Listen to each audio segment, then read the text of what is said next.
kulikuwa na makatels waliungana, wako kama wasaba wanane tunawajua, wenye wali collect pesa, amount ilikuwa 8 million, waka corrupt some members ama some leaders hapo City Hall.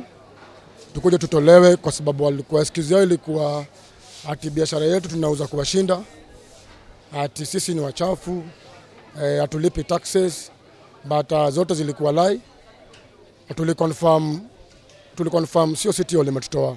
Ile maneno ningependa kuongezea ni kwamba unajua walikuwa najaribu kutuharibia jina, ndo at least tuchukuliwe kama watu wabaya, unaona? Na sisi pia tulikuwa tu tunafanya biashara kama hao, na ni greediness kwa sababu walikuwa wanataka wafanye biashara wenyewe kwa wenyewe, sisi tusikuwe involved, kwa sababu hata sisi tunatoa ile pesa inatolewa kwa account kila siku, kila mzigo ikiingia hapa tunalipia direct kwa account, tuko na pay bill number.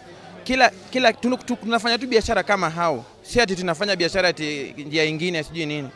Lakini hao sasa juu ya tamaa mingi sasa wakatumia watu wengine wenye hasa si hata sijui, wakakuja na njaro zingine, wanaleta makarau huku wanararua watu vijana.